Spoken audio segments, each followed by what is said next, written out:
জাতির পিতা বঙ্গবন্ধু শেখ মুজিব চেয়েছিলেন বাংলার মানুষের মুক্তি। আজকে তার নামে অনেক কথাই বলা হয়। তিনি বাকশাল করেছিলেন। বাকশালটা কি?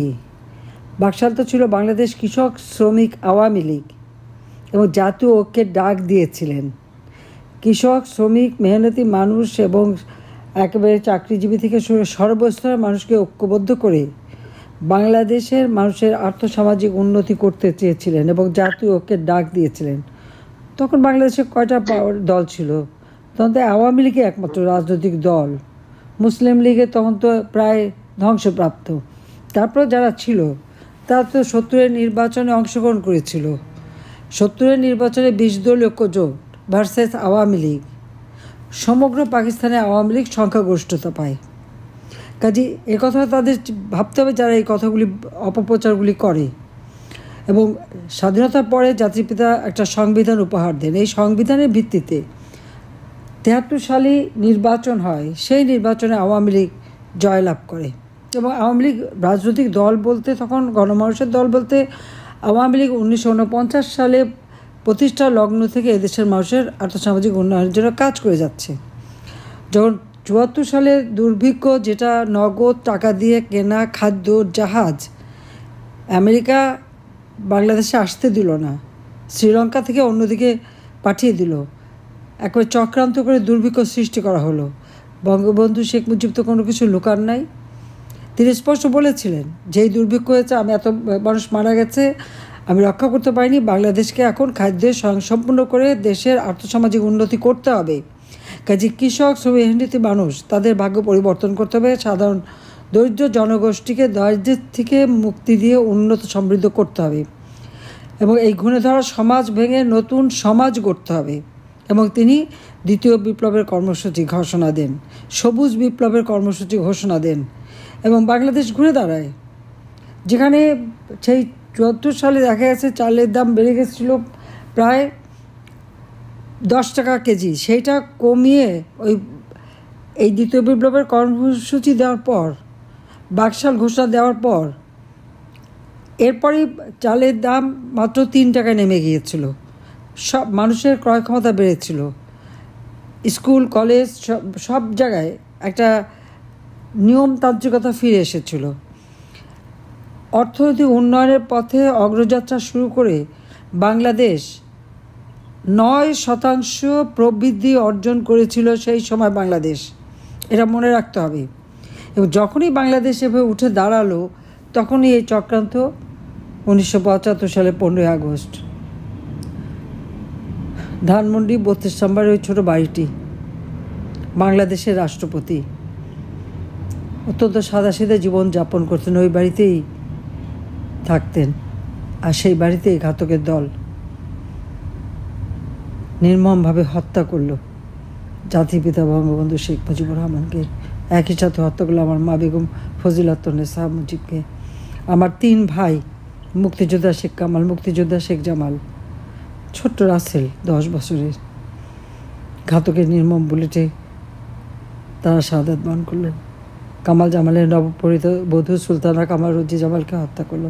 আমার একমাত্র চাচা শেখ আবু নাসের, শেখ ফজলুল হক মনি মুক্তিযোদ্ধা এবং তার অন্তঃসত্ত্বা স্ত্রী আরজুমণি, আব্দুর রাব সানিয়াবাদ মুক্তিযোদ্ধা, তার ছেলে 10 বছরের, তার মেয়ে 13 বছরের আরিফ এবং বেবি, আর নাতি সুকান্ত আবুল হাসান আবদুল্লাহ। আবুল হাসান তো মুক্তিযোদ্ধা, তার ছোট শিশু পুত্র, তাকে নির্মমভাবে হত্যা করা হলো। ব্রিগেডিয়ার জামিল উদ্দিন ছুটে এসেছিলেন, রাষ্ট্রপতির মিলিটারি সেক্রেটারি, তাকেও খুনিরা ছাড়েনি, তাকেও হত্যা করেছে।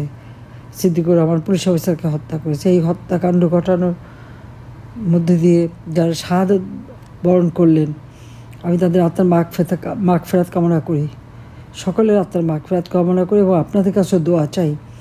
আপনারা আমার বাবা মা ভাইদের জন্য সবার জন্য দোয়া করবেন, আল্লাহ রাব্বুল আলামিন যেন তাদের বেহেশতে নসিব করে। আর এই ঘাতকের দল, তাদের বিচার হবে না, ইন্ডেমনিটি দেওয়া হলো। প্রথমে বেঈমান মুনাফিক মুস্তাক 2.5 মাসও ক্ষমতা থাকতে পারেনি। এরপর আসলো জিয়াউর রহমান। মুস্তাকি জিয়াউর রহমানকে সেনাবাহিনী প্রধান বানালো এবং এরপরে জিয়াউর রহমান নিজে রাষ্ট্রপতি ডিক্লেয়ার করে ক্ষমতা দখল করলো এবং খুনিদেরকে বিভিন্ন দূতাবাসে চাকরি দিয়ে পুরস্কৃত করলো। এই খুনিদেরকে সব ধরনের মদত দিল। বাংলাদেশে একটা বিচারহীনতার কালচার শুরু হলো। রেহানার আমি বিদেশে ছিলাম, 6 বছর পরে আমি দেশে ফিরি এবং 1996 সালে প্রথম সরকার গঠন করি, বাংলাদেশকে খাদ্যে স্বয়ংসম্পূর্ণ করি, বাংলাদেশের মানুষের আর্থসামাজিক উন্নতির পথে এগিয়ে নিয়ে যাই, ডিজিটাল বাংলাদেশ গড়ে তুলি। বাংলাদেশের জন্য একটা স্বর্ণযুগ এবং একটা নির্বাচিত সরকারই প্রথম তার সময় 5 বছর পূর্ণ করে শান্তিপূর্ণভাবে ক্ষমতা হস্তান্তর করেছি। বাংলাদেশের জীবনে বোধহয় এই প্রথম শান্তিপূর্ণভাবে ক্ষমতা হস্তান্তর হলো, সেটাও আওয়ামী লীগ যখন ক্ষমতায় তখন। কারণ আওয়ামী লীগ সেই 54 সালের পর থেকে যতগুলি নির্বাচন করেছে, প্রত্যেকটা নির্বাচনে কিন্তু আওয়ামী লীগ জনগণের ভোটে নির্বাচিত হয়েই ক্ষমতায় এসেছে।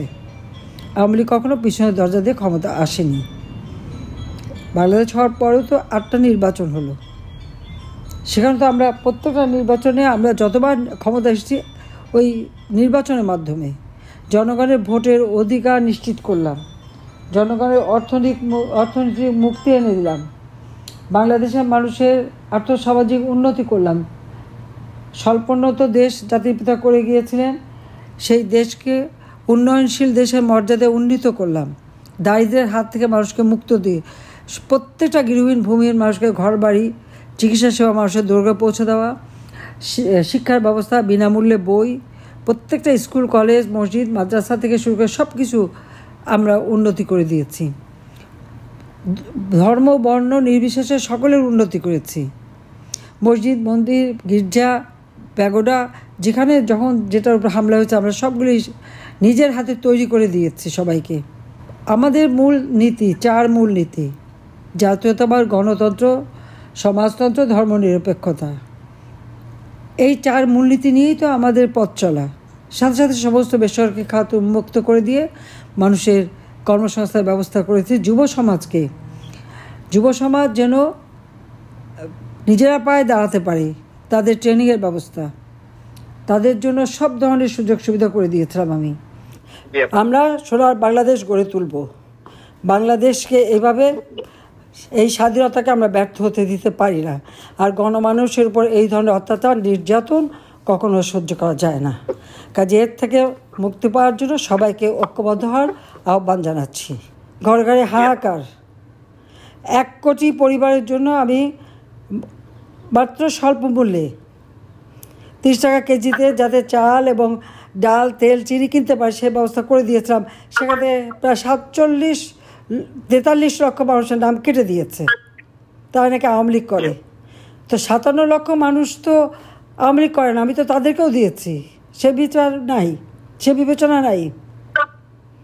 এটা হলো দুর্ভাগ্য। আজকে বয়স্ক ভাতা বিধবা ভাতা সব বন্ধ।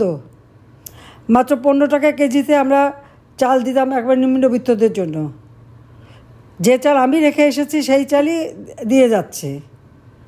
কৃষক উৎপাদন করবে, তার সেই ক্ষমতা নাই। উৎপাদিত পণ্যের ন্যায্য মূল্য পাচ্ছে না, সেচ দিতে পারে না। সমস্ত ডিপ টিউবওয়েল হয় বিএনপি নয় জামাতের দখল, শিবিরের দখলে। সেখানেও আবার ফসল ফলালে কৃষকরা তাদের ভাগ দিতে হবে। এইরকম অরাজকতা বাংলাদেশে চলছে। কাজে সবাই ঐক্যবদ্ধ হন, জনমত গড়ে তোলেন। আর এই খুনি, সুদখোর, দণ্ডিত অপরাধী ইউনূসকে ক্ষমতার থেকে হটিয়ে তার বিচার করতে হবে।